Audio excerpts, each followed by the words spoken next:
Esta crisis y esta falta de credibilidad de la medicina convencional ha sido generada por muchos factores. Como sanitarios estamos en la base de un problema muy importante, el problema de la desinformación, porque en muchos casos estamos dispersando información que no tenemos ni idea lo que significa en términos estadísticos, ni mucho menos su relevancia clínica. Hemos dejado que nos gobierne esta forma industrializada de entender la salud humana y la enfermedad, en la que se nos ha enseñado perfectamente a tratar manifestaciones, a tapar huecos y a poner parches en la vida de nuestros pacientes. Pero no hemos aprendido quizás lo más importante, que es a buscar la raíz del problema e identificar todos aquellos factores que generaron cualquier enfermedad y resolverlos de forma definitiva. Desafortunadamente esto no es perceptible desde nuestra visión egocéntrica y sesgada, esa que cree que todo tiene que solucionarse con más pastillas y con más cirugías. Y por otro lado tenemos esta sociedad hipocondríaca y enferma en la que vivimos, que vive bajo la ley del mínimo esfuerzo y que solamente está interesada en recibir cualquier tratamiento médico, pero con la menor implicación y sacrificio posible en su propia recuperación. Esa que cree que el mejor médico es el que más enfermedades le diagnostica y el que más medicamentos le pauta. Esta sociedad que está totalmente desempoderada de su propia salud y que tiene una habilidad innata para culpar y señalar, sobre todo a los de arriba, a cualquier cosa que evada la responsabilidad que todos los seres humanos tenemos sobre nuestra propia salud.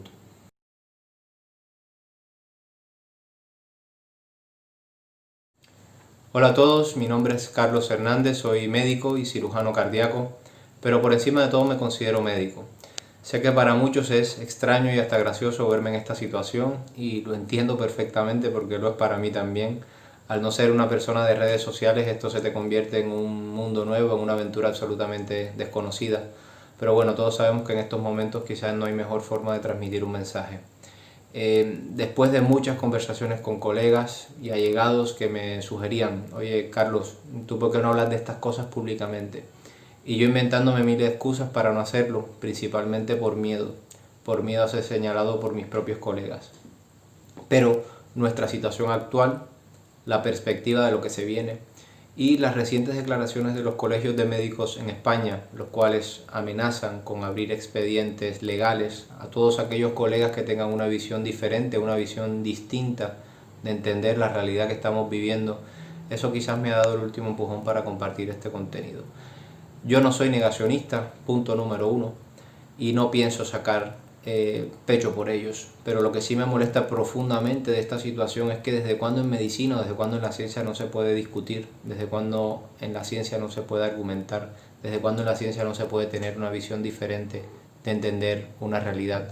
Y ese es el problema, el gran problema que yo tengo con el consenso, porque invita a las personas a pensar que ya no hay nada que hacer, que ya no hay nada que investigar, que ya las grandes mentes pensantes han decidido por nosotros y que el resto lo único que tenemos que hacer es agachar la cabeza y ya está.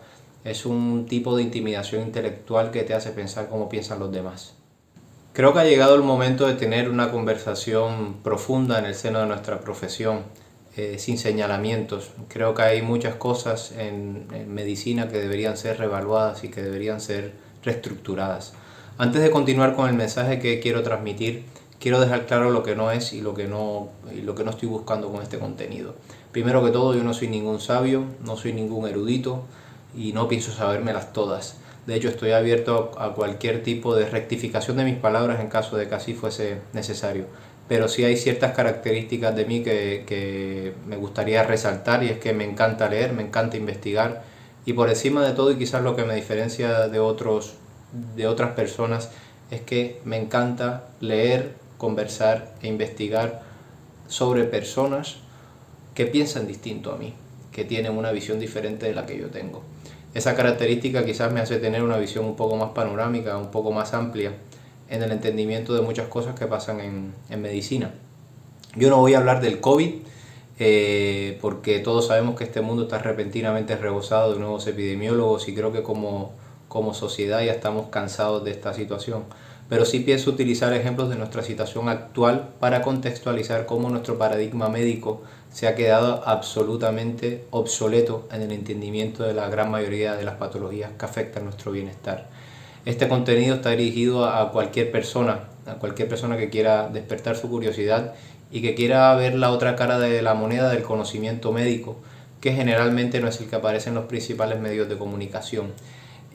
También me gustaría pedir disculpas adelantadas si por mis comentarios algún colega o cualquier persona se siente ofendida. No es lo que estoy buscando en lo más mínimo. Lo que realmente ha hecho el COVID y esta pandemia es exponer de forma muy contundente cómo nuestro sistema sanitario global tiene una visión miope, sesgada y hasta obsoleta acerca de la inmensa mayoría de las patologías que afectan nuestro bienestar. Ha puesto de manifiesto lo fácilmente influenciables que somos por los medios de comunicación y ha encendido las alarmas acerca del poco entendimiento que tenemos los sanitarios, especialmente los médicos, de las estadísticas y de cómo estamos en la base del problema de la desinformación, porque estamos dispersando información que no entendemos qué significa en términos estadísticos, ni mucho menos su relevancia clínica. Quizás nunca antes en nuestra historia reciente habíamos estado expuestos a tanta información, quizás nunca antes la humanidad había estado tan confundida y tan confrontada. Con las facilidades que tenemos para acceder a la información, en la actualidad ser ignorante es una decisión, tú lo decides, tú escoges si quieres ser ignorante o no. Y por ignorante no me refiero al sentido despectivo o descalificador de la palabra, simplemente me refiero a la carencia de conocimiento profundo en un tema. Pero cuando toda esta avalancha de información la mezclas con miedos, emociones y basura a nivel de literatura científica y poco entendimiento de estadísticas de los sanitarios, creo que es mejor ser ignorante que ser un mal informado. Empezaré hablando sobre algunos conceptos básicos, cuál es el significado de enfermedad, qué significa estar sano o enfermo y de cómo las sociedades científicas establecen estos límites y casillas para definir y diferenciar a las enfermedades. Bajo el paraguas de estos parámetros, todos somos iguales, todos tenemos que entrar dentro de esos límites y casillas y si tú te sales de esos límites y casillas te conviertes en un enfermo potencial y en un posible tratamiento. No se tiene en cuenta la amplia variabilidad que existe entre los seres humanos, nuestros genes, las distintas expresiones de esos genes. No se tiene en cuenta nuestros objetivos en la vida y nuestras prioridades, nuestras expectativas. A fin de cuentas no se entiende que somos distintos, que el veneno de unos puede ser la medicina de otros. La interpretación, en muchos casos equivocada, de estos parámetros nos ha llevado al sobrediagnóstico, a la administración masiva y sin precedentes de medicamentos a la población general, a la indicación de cirugías con poco o nulo beneficio clínico y a una vorágine de innovación tecnológica sobre la que solemos pensar y aceptar que lo que es nuevo es mejor, pero esto desafortunadamente no siempre es así. Siguiendo ciegamente estos parámetros impuestos por las sociedades científicas, los médicos inevitablemente acabamos generando más enfermedades. Convertimos situaciones ordinarias en problemas médicos e interpretamos los riesgos de desarrollar una enfermedad como si fuese una enfermedad en sí. Nuevas enfermedades son creadas, enfermedades antiguas son redefinidas con nuevos límites y más personas siguen entrando en esos botes que parecen no tener fin en este momento y sobre lo que parece que nada podamos hacer. Solo por citar un par de ejemplos, todos conocemos el caso del niño hiperactivo, que en el pasado era simplemente conocido como un niño hiperactivo. Ahora es conocido con el síndrome de hiperactividad y déficit de atención, para el que tiene que estar tomando medicamentos que alteran la bioquímica cerebral con unas consecuencias negativas que generalmente no son explicadas de forma contundente a los padres. O todos conocemos el paciente sano, normal, que está bien y que acude a una visita médica de rutina en el que se le encuentra el colesterol alto. Se le pone tratamiento para el colesterol, el médico le pone tratamiento para el colesterol sin tener en cuenta las funciones fundamentales que esta molécula tiene dentro de nuestro organismo. Y cuando aparecen los efectos adversos de bajar el colesterol o los efectos adversos de ese medicamento, lo que hacemos es utilizar otro medicamento para mitigar ese efecto adverso. Eso es inadmisible. La administración de medicamentos en la actualidad a la población general es un total y absoluto despropósito. Diversas iniciativas a nivel mundial se han puesto por la labor de concientizar a las personas de estos problemas. Campañas como de prescripción, prevención cuaternaria, Too Much Medicine de la British Journal o la plataforma No Gracias. Para mí esta es la mejor porque digamos que se ha encargado de condensar y resumir toda esta información para que el ciudadano y los médicos tengamos información un poco más resumida de las consecuencias del sobretratamiento y la sobreindicación de procedimientos quirúrgicos. Tenemos que entender que tenemos un sistema sanitario que está destinado exclusivamente a mantener y controlar las enfermedades. No tenemos un sistema sanitario que esté destinado a promover la salud. Y en nuestra práctica clínica diaria estamos mucho más preocupados por suprimir los síntomas, en tratar las manifestaciones de una enfermedad, más que en identificar la raíz del problema o identificar la raíz de la enfermedad. En una analogía pragmática de esta situación es la perfectamente explicada por Chris Kresser en su libro Medicina no convencional. Si tienes una piedra en el zapato y te está generando dolor, puedes tomar ibuprofeno y efectivamente eso te va a quitar el dolor. O puedes pararte a pensar qué es lo que te está generando el dolor, quitarte el zapato y sacar la piedra. Si acudes donde tu médico por esta situación hipotética en nuestro paradigma médico actual, probablemente tu diagnóstico va a ser dolor de pie y tu tratamiento va a ser ibuprofeno. Pero ahora imagina que vas donde tu médico porque de verdad tienes una piedra en el zapato. Vas donde tu médico porque tienes la tensión alta. ¿Qué es lo que crees que va a pasar con más probabilidad? Se te va a administrar un medicamento para bajar la tensión. Vas donde tu médico porque tienes el azúcar alto. Aquí tienes tu pastilla o aquí tienes tu insulina para el tratamiento de eso. Otro es, no sé, vas porque tienes problemas de la tiroides. Aquí tienes tu pastilla, el Eutirox, y a saber si algún día algún médico se pregunta qué es lo que pudo haber pasado para que tú desarrollases problemas de la tiroides y a saber si algún día se te puede quitar ese medicamento de encima. La lista es interminable, casi que podía nombrar aquí a cualquier enfermedad, problemas digestivos, problemas autoinmunes, cualquier enfermedad. Aquí tienes tu pastilla o aquí tienes tu cirugía para esta enfermedad. Poco conscientes somos de las consecuencias negativas de esos tratamientos y se nos olvida que nuestro organismo es un equilibrio, es un ecosistema en el que cada uno de estos sistemas trabaja de forma unida. Es una maquinaria que ha sido perfeccionada durante millones de años, pero nosotros en medicina pretendemos ser más inteligentes que la madre naturaleza. No nos hacemos la pregunta, esta persona porque tiene hipertensión, esta persona porque tiene diabetes o esta persona porque tiene problemas digestivos. Simplemente tratamos esas manifestaciones o esas manifestaciones como si fuesen enfermedades en sí y las tratamos en consecuencia. Cuando lo más probable es que se trate de un desbalance más profundo o por lo menos no perceptible desde nuestra visión miope y obsoleta, y lo que es más determinante y lo más importante, con muchas probabilidades de mejorar si como médicos enfocásemos este tipo de cosas con el lente correcto. Una de las grandes confrontaciones que he tenido con mis creencias la he tenido precisamente en el seno de mi propia familia. La primera de ellas es con respecto a mi abuela materna. Su madre, o sea mi bisabuela, desarrolló enfermedad de Alzheimer, que es una de las verdaderas epidemias de esta sociedad moderna y de las enfermedades más catastróficas por el impacto que produce tanto en la persona como tanto en el enfermo como en todas las personas que la rodean. Todos en nuestra familia crecimos con la idea de que mi abuela presentaría esta enfermedad porque ya sabes, no hay nada que hacer, esto es genético y si tienes esa predisposición pues ya la sentencia está hecha. Y efectivamente así fue. Mi abuela desarrolló enfermedad de Alzheimer y actualmente tiene una demencia que es bastante deshabilitadora y que ha condicionado a todas las personas que la rodean. Lo curioso del caso de mi abuela es que ella tiene una hermana gemela univitelina, o sea, una copia idéntica al 100% de sus genes. Y esta copia idéntica al 100% de sus genes continúa viviendo su vida normal, como si este tema de la demencia, como si este tema del Alzheimer no fuese con ella. Esta situación es reveladora por sí sola, porque no fueron los genes los que determinaron la enfermedad. Cuando tienes dos copias idénticas, genéticas, y cada una toma caminos totalmente opuestos, tienes que preguntarte qué es lo que ha pasado para que eso suceda.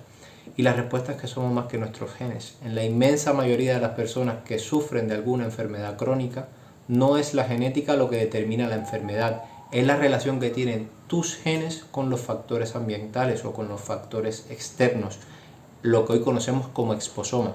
El concepto de exposoma proporciona una mirada holística de la salud humana y la enfermedad. Para entender mejor lo que es el exposoma me estoy refiriendo a todos aquellos factores externos que tienen impacto sobre tu salud. El aire que respiras, la alimentación que sigues, tu calidad de sueño y descanso, tu comportamiento ante el estrés. Todo lo que somos hoy es el conjunto de cambios imperceptibles que se han ido sucediendo a lo largo de miles de años. Pero cuando nuestro estilo de vida, nuestro entorno y nuestros hábitos cambian tan rápido, los genes no tienen tiempo para adaptarse y aparecen las enfermedades crónicas. Los genes son los que cargan la pistola, pero la relación que tú tengas con tu exposoma es lo que aprieta el gatillo. Desafortunadamente, el rol que cumple el exposoma tanto en el diagnóstico, tratamiento y posible reversión de las enfermedades crónicas es generalmente menospreciado bajo esta forma de entender y de practicar la medicina. Por otro lado, mi padre y mi madre, hipertensos y polimedicados, con la ayuda de su propio hijo especialista del corazón. Ambos con sobrepeso, ambos con principios de síndrome metabólico, una situación que ya es absolutamente normalizada en nuestra sociedad moderna, casi que ya es anormal no tener estos problemas. Ellos dos entendieron que la genética es una predisposición, no es una imposición, al menos en la inmensa mayoría de los casos, y que dependía de ellos y de su interacción con el ambiente de que estos genes expresen o no expresen esa enfermedad. Afortunadamente hoy viven una vida libre de estas enfermedades, libre de estas plagas y con más ganas de vivir que nunca. Y esto para un hijo se me ablanda el corazón verlos llenos de esta vida y con esta alegría que tienen ahora. Lo que les generaba estos problemas a mis padres era una dieta desequilibrada, una pobre actividad física y un mal comportamiento ante el estrés, que secundariamente les causaba hipertensión, sobrepeso y problemas metabólicos. Simples y cotidianos ejemplos con simples y cotidianas conductas, que hoy son vistas como si le estuvieses pidiendo a un paciente que subiese el Everest. A partir de aquí es muy complicado continuar con la misma mentalidad. Cuando tus propios padres te retan a ti y a tus conocimientos, es muy complicado continuar pensando igual. Siempre me preguntaban, Carlos, ¿cómo es posible que llevemos toda nuestra vida adulta tomando medicamentos y de un momento a otro ya no tenemos nada por simples cambios que hemos hecho en nuestro estilo de vida? ¿Por qué nadie habla de estas cosas públicamente? ¿Cuántas personas no tendrán estos mismos problemas si no encuentran una salida en este sistema convencional? Cuando tus propios padres te piden respuestas que yo no tenía, porque aquí fue cuando me di cuenta que había practicado medicina en piloto automático, no me había cuestionado nunca nada. Es muy jodido continuar pensando igual, continuar teniendo la misma mentalidad que tenemos en la medicina convencional. Como mis familiares, existen muchas otras personas que también están sufriendo y que no encuentran una salida en este sistema convencional. Y entiendo que estas situaciones personales no pueden convertirse en la base de mis decisiones o estos casos anecdóticos. El nombre que le damos en medicina a todas aquellas situaciones que no tienen cabida o no tienen explicación bajo el lente de la medicina tradicional, que cree que todo tiene que solucionarlo con pastillas o con cirugías. Pero es que no son casos anecdóticos. Esto lo pudiese conseguir cualquier paciente o cualquier persona si como médicos cambiásemos de mentalidad y enfocásemos cualquier enfermedad con mentalidad de detective, en búsqueda de esas pistas que nos lleven a la raíz del problema y no estar perdiendo el tiempo en lo periférico, en las manifestaciones, en lo externo. Ahora en nuestra forma de practicar medicina tenemos un paciente que acude a consulta con muchos problemas, con muchas ramas, con muchas manifestaciones, con muchos médicos tratando cada una de esas manifestaciones de las que he hablado previamente, hipertensión, diabetes, problemas metabólicos, muchos médicos tratando todas esas ramas, pero ninguno atacando la raíz del problema, que probablemente sea la misma. Como sociedad hemos normalizado estar enfermos, sentirnos débiles, tener cáncer, problemas metabólicos, problemas cardíacos. Hemos normalizado tanto esto, pero esto es anormal, antibiológico y antinatural. Pero en todo este problema que tenemos en la actualidad, la responsabilidad es compartida, no solo es culpa de los médicos.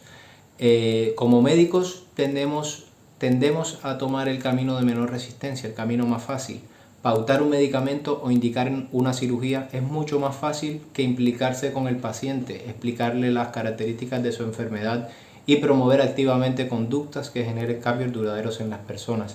Le hemos enseñado a los pacientes y a las personas a no creer en su propio potencial para curarse.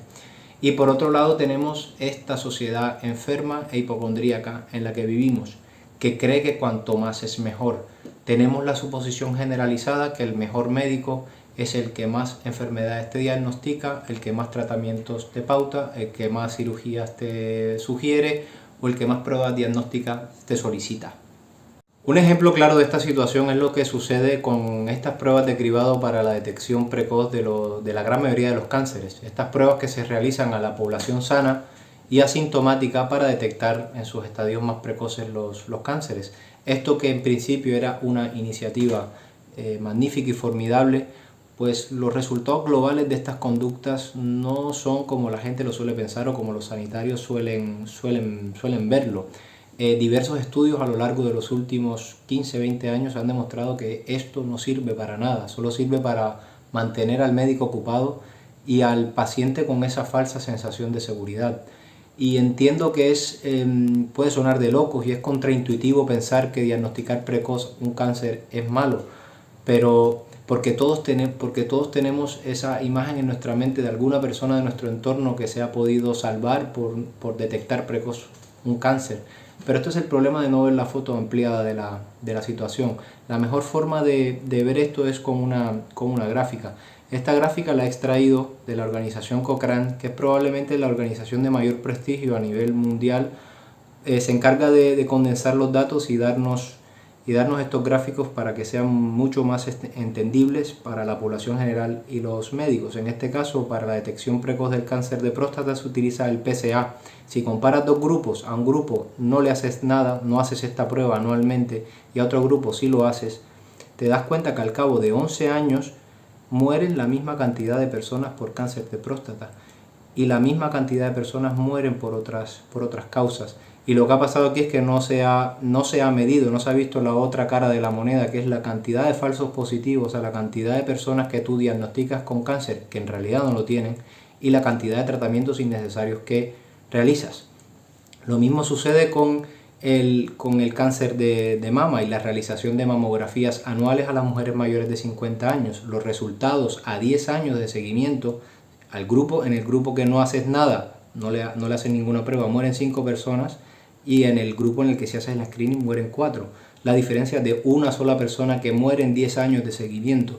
Las personas que sean adeptas a este tipo de conductas te podrán decir que esto es una reducción de la mortalidad del 20%. Si hablamos en términos de reducción de riesgos relativos, sí es una verdad, pero entendemos de que esto es una sola vida que ha salvado en 10 años de seguimiento.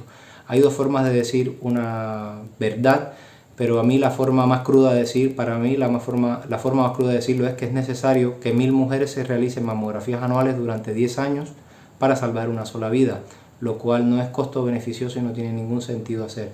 Y este es el problema de no ver la foto ampliada de las situaciones. Y otro de los aspectos incongruentes de nuestra práctica médica diaria es que la evidencia científica va por un lado, pero nuestra práctica clínica va por otro totalmente distinto. Si quieren ir más profundo con estos temas, yo les recomiendo que se lean este libro que se llama Si puede no vaya al médico, de Antonio Sitges. Antonio, si en algún momento ves este vídeo, ruego que me perdones por copiarme de algunos de tus términos, pero es que los ejemplificas de forma perfecta en tu libro, de forma magnífica.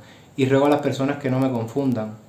Ojalá cualquier persona se pueda diagnosticar su cáncer de forma precoz y pueda tratarse y pueda salvarse. Yo lo que soy enemigo de esta forma de interpretar la literatura científica, anti esta forma de interpretar la literatura científica.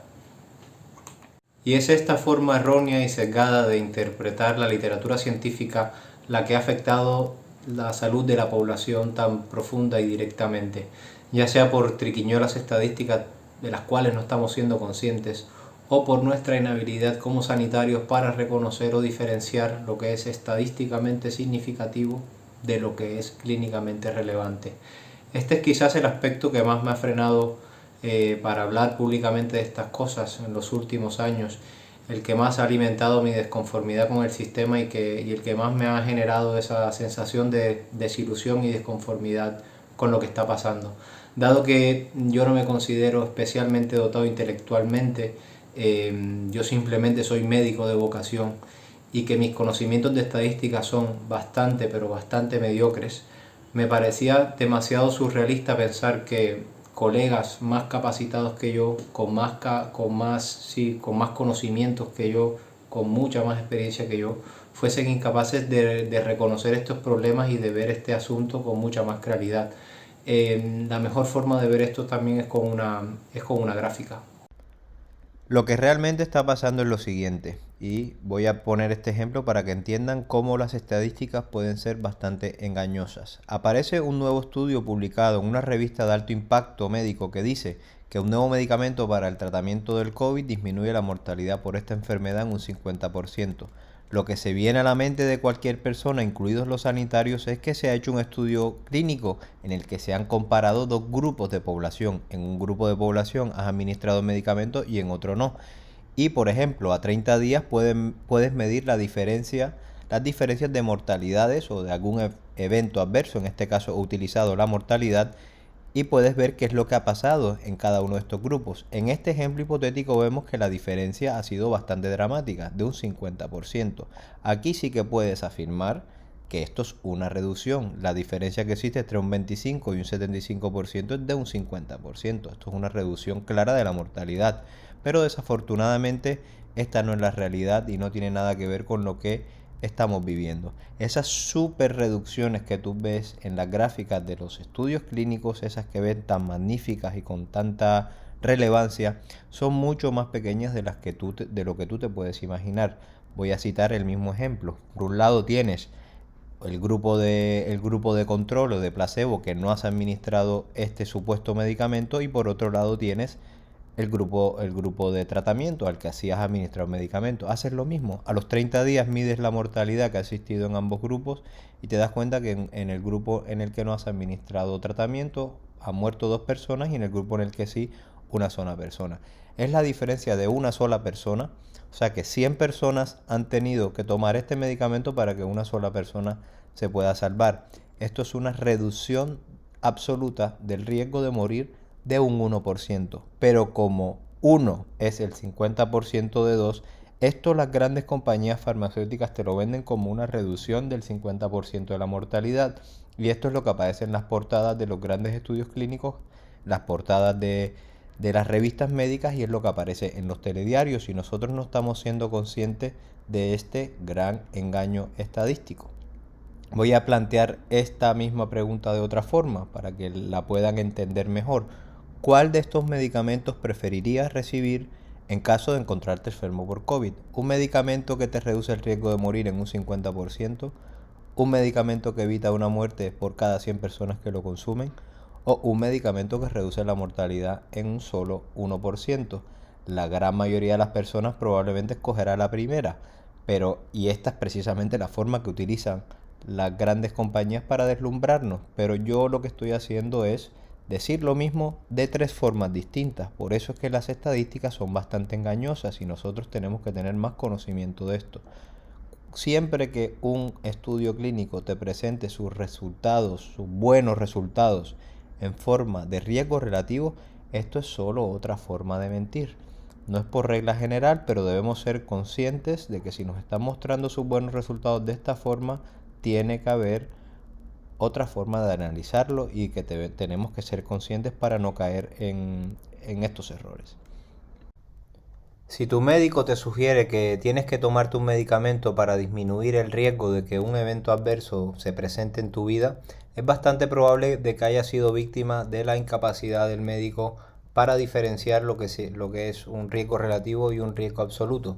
Voy a poner el ejemplo de una de las drogas más conocidas o más conocidas por todos, la droga más vendida del mundo y la más rentable de la historia, la atorvastatina o Lipitor, un conocido medicamento para bajar el colesterol.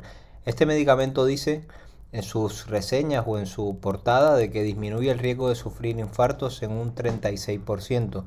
Y tu médico quiere lo mejor para ti, por eso te lo indica. Y él realmente sí se ha leído los estudios. Y cuando ve los estudios se da cuenta de que en realidad sí reduce los riesgos, el riesgo relativo de sufrir infartos al miocardio.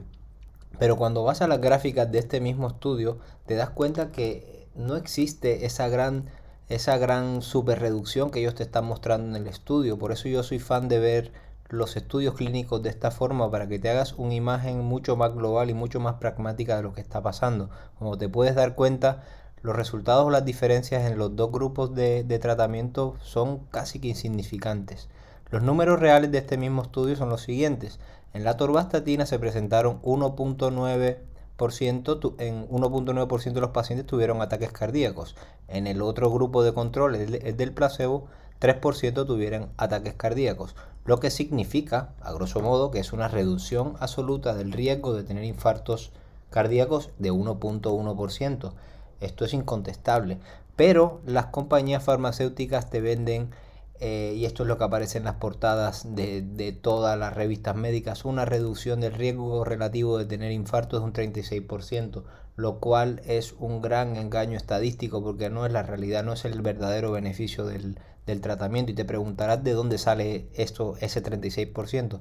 Pues sale simplemente de dividir la diferencia que existe entre los dos grupos sobre el porcentaje de eventos negativos que se produce en el grupo placebo. De ahí sale ese 36%. Y esto es lo que te muestran. Y esto es lo que se nos queda en la mente a todos los médicos y a todas las personas que vemos esto en las portadas. Diversos personajes a lo largo de los últimos años han interpuesto iniciativas para que estas farmacéuticas se vean obligadas a poner lo que realmente están ofreciendo al paciente, y que lo tengan que poner en sus campañas publicitarias. Pero desafortunadamente nosotros no hemos sido listos para ver lo que está escrito en la letra pequeña, y lo que está escrito en la letra pequeña es lo siguiente. Esto significa que en grandes estudios clínicos el 3% de los pacientes que tomaban placebo tuvieron infartos comparado con un 2% de los pacientes que tomaron Lipitor. Más claro imposible. Hay diversas formas de en realidad medir cuál es el impacto del tratamiento para que sea un poco más fácil de entenderlo tanto por los pacientes como por los sanitarios. Es como el número necesario de pacientes a tratar, que significa cuántas personas tienen que tomar cualquier medicamento para que una persona se pueda beneficiar. La fórmula clásica es 100 entre el porcentaje de la diferencia entre los dos grupos, que en el caso anterior, del estudio anterior, esa diferencia era de 1.1%. Da como resultado 90,9. Esto significa que 91 personas necesitan tomar este medicamento durante 2 años para que una persona se pueda beneficiar. Como puedes entender, es otra forma bastante distinta de entender esta realidad. O dicho de otra forma, este medicamento no es efectivo en el 90% de las personas que lo consumen. Como pueden ver, son verdades estadísticas que yo ni siquiera las discuto, pero son grandes falacias clínicas. Voy a poner otro ejemplo para que vean que esto no solamente está pasando con el tema del colesterol y que solo me estoy enfocando en esto. Otro estudio que quizás a todos los sanitarios nos ha cambiado la forma de entender el manejo de la tensión arterial. Ya las cifras de tensión arterial no deben ser 120-80, sino tienen que ser más bajas, porque supuestamente esto se traduce en un beneficio clínico, pero para los pacientes que es demasiado dramático. Lo curioso de este estudio es que tuvo que ser suspendido a los 3 años de seguimiento porque supuestamente los investigadores dicen que encontraron demasiados beneficios y que no era ético continuar con el estudio cuando estaban comparando los dos grupos de tratamiento, que era el tratamiento estándar enfocado a 120-80 y el grupo de tratamiento intensivo con cifras menores del estándar. Cuando medimos las diferencias nos damos cuenta de que un grupo era 1.65 y en el otro grupo era 2.1.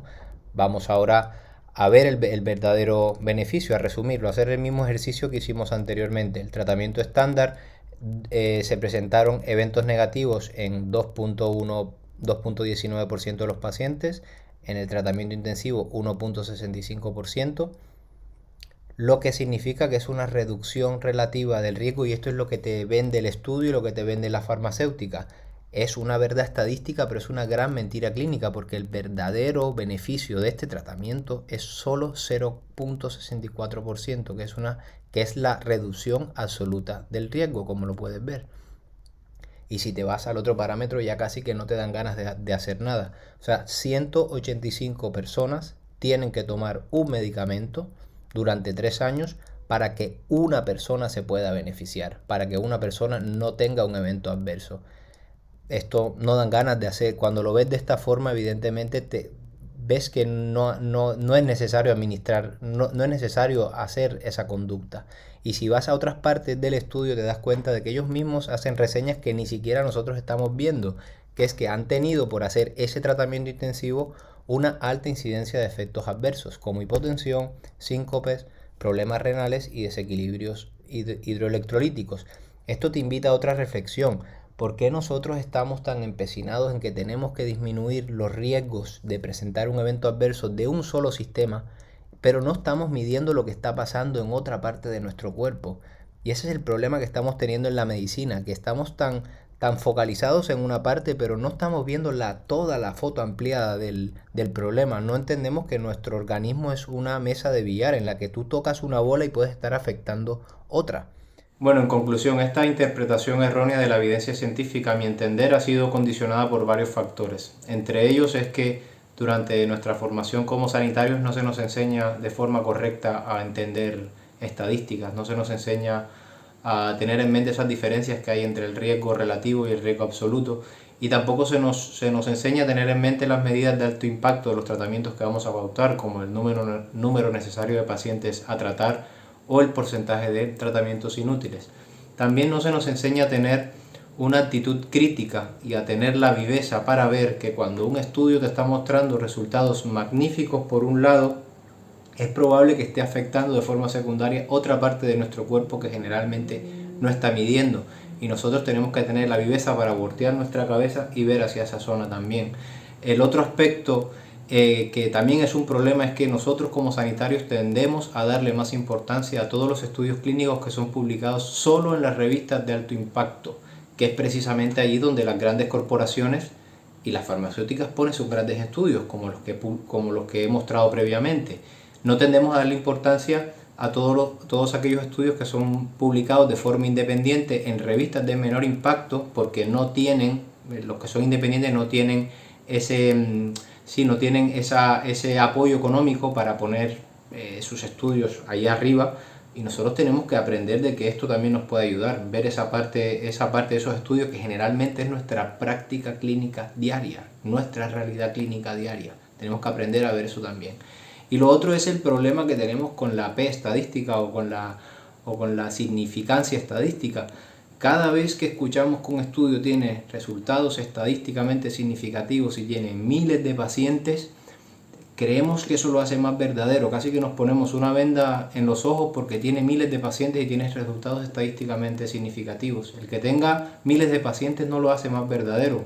Un resultado o una conducta es más verdadera o es mejor aplicarla cuanto menos participantes en un estudio necesite cualquier tratamiento para probar su eficacia, no cuanto más. Para mis colegas que estén interesados en profundizar más estos temas y que puedan entender cómo las estadísticas nos han jugado una mala pasada en las últimas 2 décadas, les recomiendo estos 2 artículos que son de bastante relevancia, porque explican detalladamente cuáles han sido los factores que nos han llevado al problema que tenemos en la actualidad. En la actualidad existen varias páginas de acceso libre en Internet que se han encargado de condensar y resumir toda esta información para que sea mucho más digerible tanto para el paciente como para el sanitario que está en duda de poner un tratamiento. Si como médico especialista o como médico general o como sanitario tienes dudas sobre un tratamiento o sobre el impacto que este tratamiento puede tener en un paciente, esta página condensa toda esa información y te la resume teniendo en cuenta el número necesario de pacientes a tratar y todas estas diferencias que existen entre los riesgos relativos y el riesgo absoluto que ya hemos hablado previamente para que tú lo tengas más fácil a la hora de decidir qué es lo mejor para el paciente. Están todas las especialidades médicas y quirúrgicas con la gran mayoría de los tratamientos o por lo menos los tratamientos más frecuentes. También recomiendo encarecidamente que dentro de esta página existe un apartado en el que se puede leer la última evidencia con respecto al COVID-19. Lo recomiendo encarecidamente porque leyendo este tipo de literatura, que generalmente no es la que aparece en la televisión, no es la que escuchas en la radio y no es la que normalmente el ciudadano quiere escuchar, leyendo este tipo de información te podrás hacer una idea de por qué muchos colegas tenemos una visión distinta de lo que se está haciendo con esta pandemia. Colegas como yo que no somos negacionistas, al tener claras estas ideas, entendemos de que el enfoque que se le está dando a este problema se está haciendo con el lente incorrecto y que no vamos a salir de este caos en el que nos encontramos hasta que no seamos conscientes, hasta que no seamos capaces de ver la realidad como es y no como queremos que sea. Y es con este tipo de interpretación de la evidencia científica con la que se realizan las guías y recomendaciones de práctica clínica.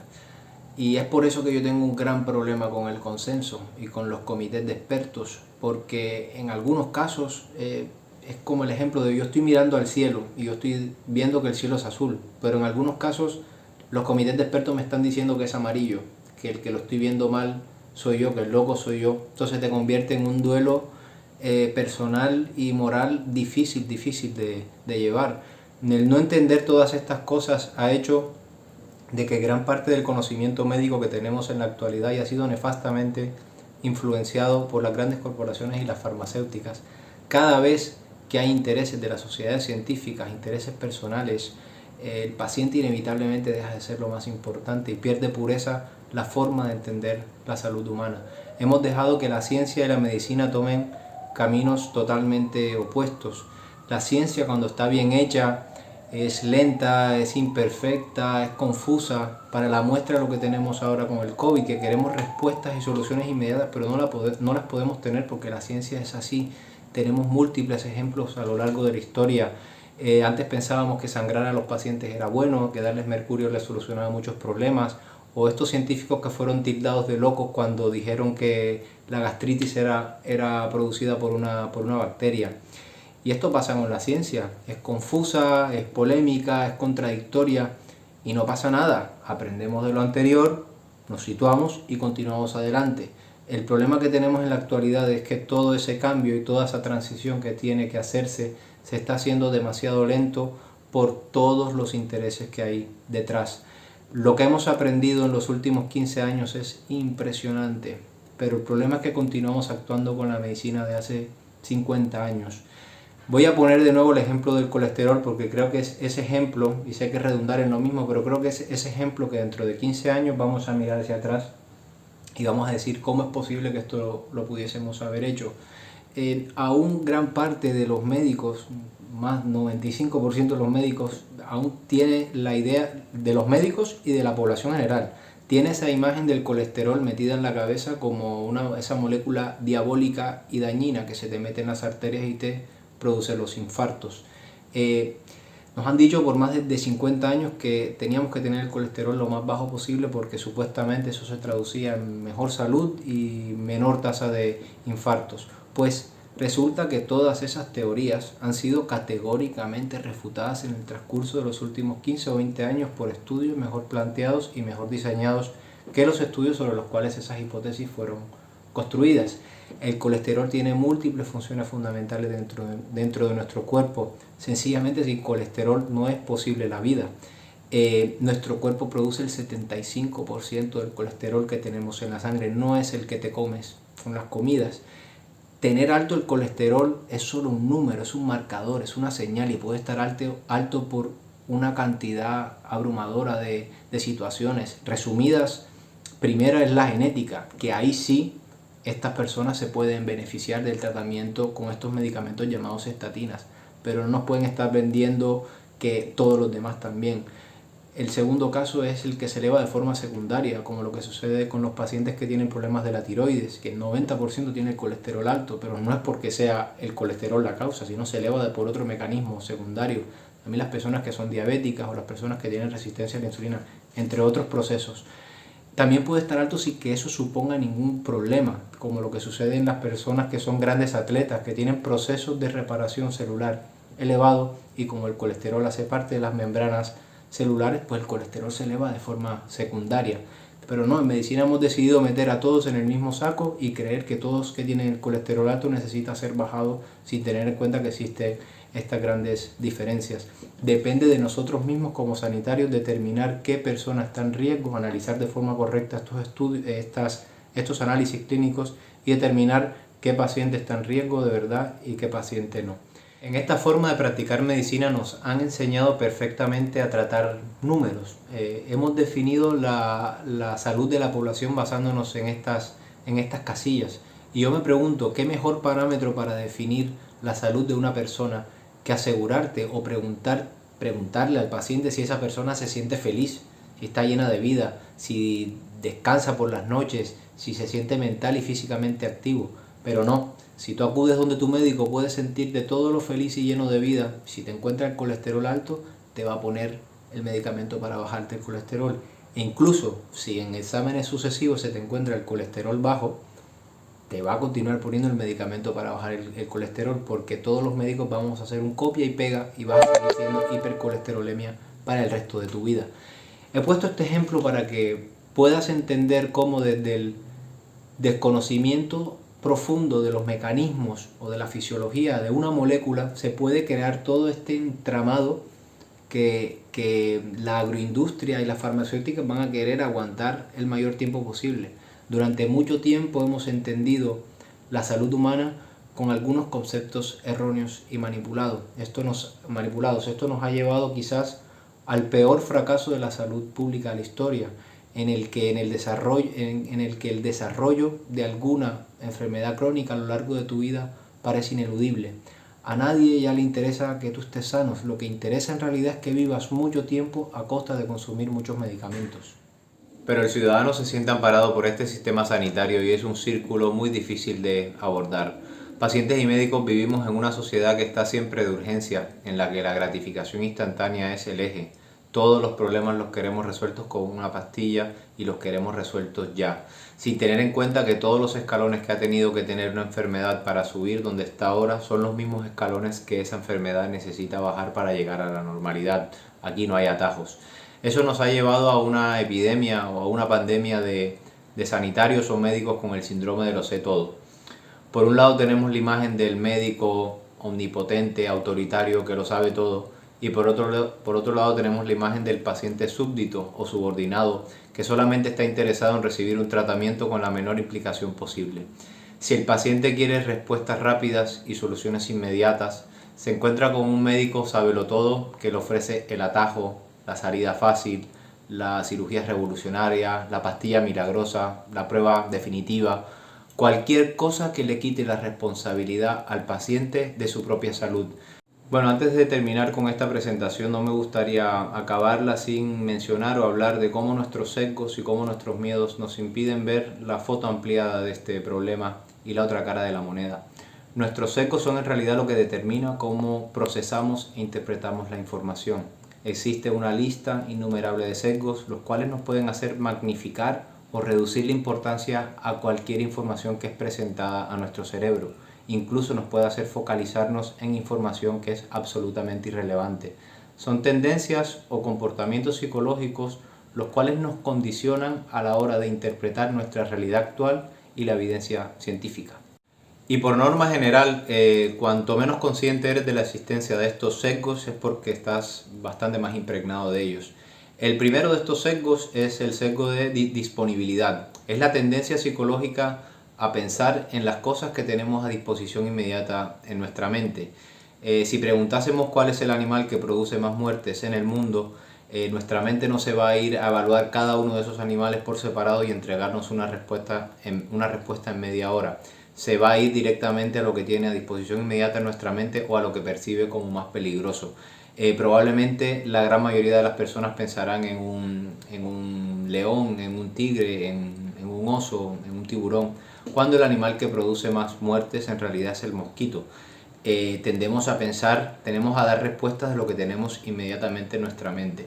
Este tipo de sesgos en nuestra realidad actual, sumado a miedos, emociones y a gente muriendo y a noticias de gente muriendo en los hospitales todos los días, es lo que hace que interpretemos nuestra realidad actual de forma bastante sesgada.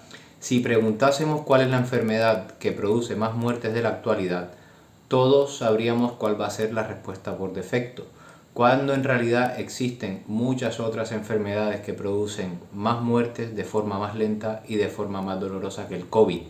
Y son precisamente estas enfermedades, estas alteraciones o estos desequilibrios los que predisponen a las personas a morir y enfermar gravemente por COVID. Si existe una información que sea realmente relevante dentro de toda esta vorágine de publicaciones científicas que vivimos en los últimos meses, es que este virus se han encargado de dejarnos bastante claro cuál es su población diana, cuáles son los factores que él necesita para hacer de las suyas. Y son precisamente todas esas condiciones para las cuales nuestro sistema sanitario no destina todas sus fuerzas. Las razones por las cuales hemos estado en confinamiento y ya no podremos disfrutar de nuestra vida como solía ser, no es en realidad por culpa del coronavirus, es por culpa de nosotros mismos, porque somos huéspedes susceptibles para este virus, y esta es la parte dolorosa de aceptar.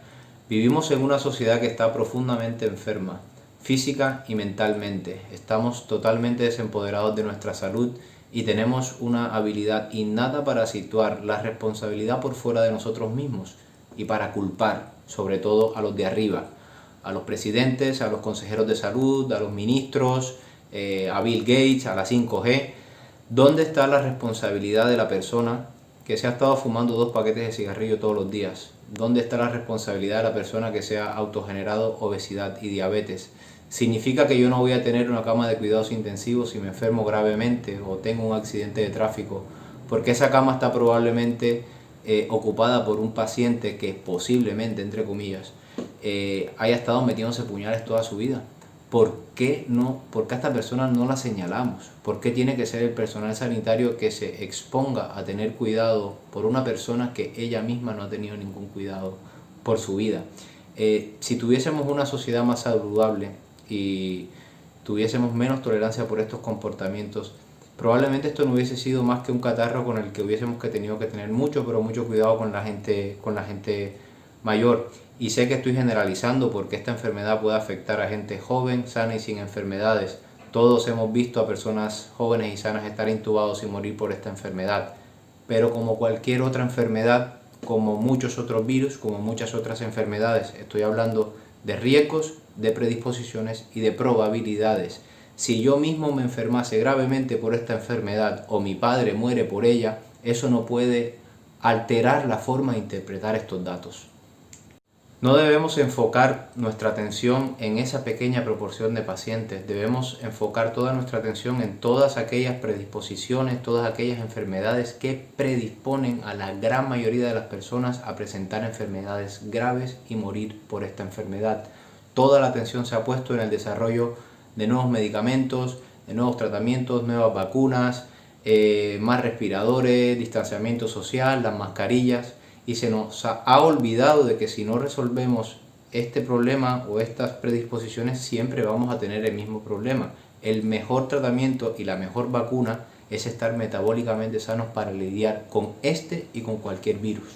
El segundo sesgo de más importancia, a mi entender, es el efecto de arrastre. Es la tendencia a pensar o en hacer cosas porque muchas personas ya lo piensan o ya lo hacen. Este efecto dicta de que la probabilidad de que una persona adopte una nueva postura está directamente relacionada con la cantidad de personas que ya la tienen. El tercer sesgo en importancia es el sesgo de omisión. Cuando existe mucha confusión con la información, la conducta por defecto tiende a no hacer nada. Tendemos a darle más importancia a los efectos de hacer algo que a los efectos de no hacer nada. Al reflexionar sobre estos 2 últimos sesgos se me viene inevitablemente a la mente uno de los mejores libros que me he leído nunca, 1984 de George Orwell, porque ejemplifica de forma perfecta cómo nuestra vida, cómo nuestros pensamientos y cómo nuestro conocimiento está regida por esa dicotomía en la que internamente aceptamos algo, pero externamente mostramos algo que es totalmente contrario, o lo que en el libro se refiere como doble piensa, que es aceptar en nuestra mente 2 ideas que son mutuamente contradictorias o aceptar por correctas ideas que son claramente falsas. El efecto de arrastre y el sesgo de omisión hace que veamos por los ojos de los demás y no por los nuestros. Cuando te das cuenta de esto, entiendes que si 1000 personas dicen algo estúpido y absurdo, eso no lo convierte en realidad. Continuará siendo algo estúpido y absurdo aunque lo digan 1.000.000 de personas. Nosotros en medicina aceptamos el conocimiento médico con una perspectiva actual. Poco nos cuestionamos esos conocimientos de dónde vienen, en qué matices históricos fueron construidas y continuamos construyendo sobre esa base que damos muy por sentada e inexpugnable. En la actualidad tener una postura distinta de entender enfermedades o de entender la realidad es considerado como si tú fueses un antisistema, un conspirador o un negacionista, pero no todo en medicina tiene que ser blanco o negro, conmigo o contra mí. Existen muchas zonas grises y yo personalmente creo que es precisamente allí donde confluye lo mejor de todas las posturas. Y el cuarto y último sesgo es el sesgo de confirmación, que es la tendencia psicológica que tenemos todos los seres humanos a favorecer información que confirme nuestras propias ideas preconcebidas para no entrar en contradicción con nosotros mismos. Ves lo que quieres ver y escuchas lo que quieres escuchar. Si eres feminista, pues solamente vas a ver cosas de feminismo. Si eres de derecha, solamente vas a ver cosas de derechas. Si eres ateo o creyente, obtendrás tu información por todos aquellos canales que confirmen lo que tú ya crees que es la realidad. Esto es un círculo vicioso difícil de abordar porque es imposible que puedas tener una visión auténtica si no tienes una visión panorámica de la situación. Este apartado lo he hecho porque creo que debemos tener la personalidad para poder entender y leer cualquier información con la misma convicción, ver toda la información que tenemos enfrente, las dos caras de la moneda, con las mismas ganas y el mismo empeño. Bueno, esto claramente se me ha ido de las manos y he decidido ahora a mitad de camino de que voy a hacerlo en 2 presentaciones porque es mucha información por digerir. En la segunda parte lo que haré es continuaré hablando sobre las guías clínicas, cómo deberían ser esa estructura, esa columna vertebral sobre la que debemos obtener nuestro conocimiento, pero no debería ser lo que es actualmente, que es esa Biblia sobre la que todos los médicos lo que hacemos es ponernos una venda y seguirla ciegamente sin cuestionarnos nada, porque pasa precisamente lo que está pasando actualmente. También empiezo a hablar de cómo este sistema médico obsoleto tendemos a menospreciar a todos aquellos sanitarios que no tienen una vocación investigativa, que no tienen ninguna vocación por publicar y que no tienen ningún interés a aparecer en las portadas. Y bajo mi corta experiencia en medicina me he dado cuenta que son precisamente las personas más válidas. También empiezo a hablar continuar hablando sobre todos aquellos factores externos, factores que hacen parte del exposoma, de lo que hablé previamente, que son los que generan en realidad esos cambios profundos y duraderos en las personas, y de cómo hemos decidido olvidar o hemos también menospreciado en este sistema por esta forma industrializada en la que entendemos y practicamos la medicina o la que entendemos la salud humana. Esta primera parte era mi respuesta argumentativa para todos aquellos personas o colegas con las que he tenido argumentos o debates sanos para que entiendan por qué pienso lo que pienso y por qué hago lo que hago. Y el objetivo también era despertar la curiosidad del paciente y del sanitario que está tratando una enfermedad, fomentar la actitud crítica en el paciente para que haga mejores preguntas y para que él mismo se pregunte si él puede hacer algo más, si esa enfermedad que él tiene, será que tiene una causa modificable o tratable sobre la cual él tenga un impacto y que pueda él mismo empoderarse de su salud, darle ilusión y brindarle una nueva perspectiva de la salud humana, y eso, empoderarlo de conocimiento para que él sea el mayor responsable de su propia salud y no los médicos. Espero que este contenido les haya gustado y que les sirva a todos, tanto al personal sanitario como a la población general, y estoy abierto a cualquier aclaración, a cualquier pregunta, a cualquier duda, a cualquier rectificación, lo que sea. Muchas gracias.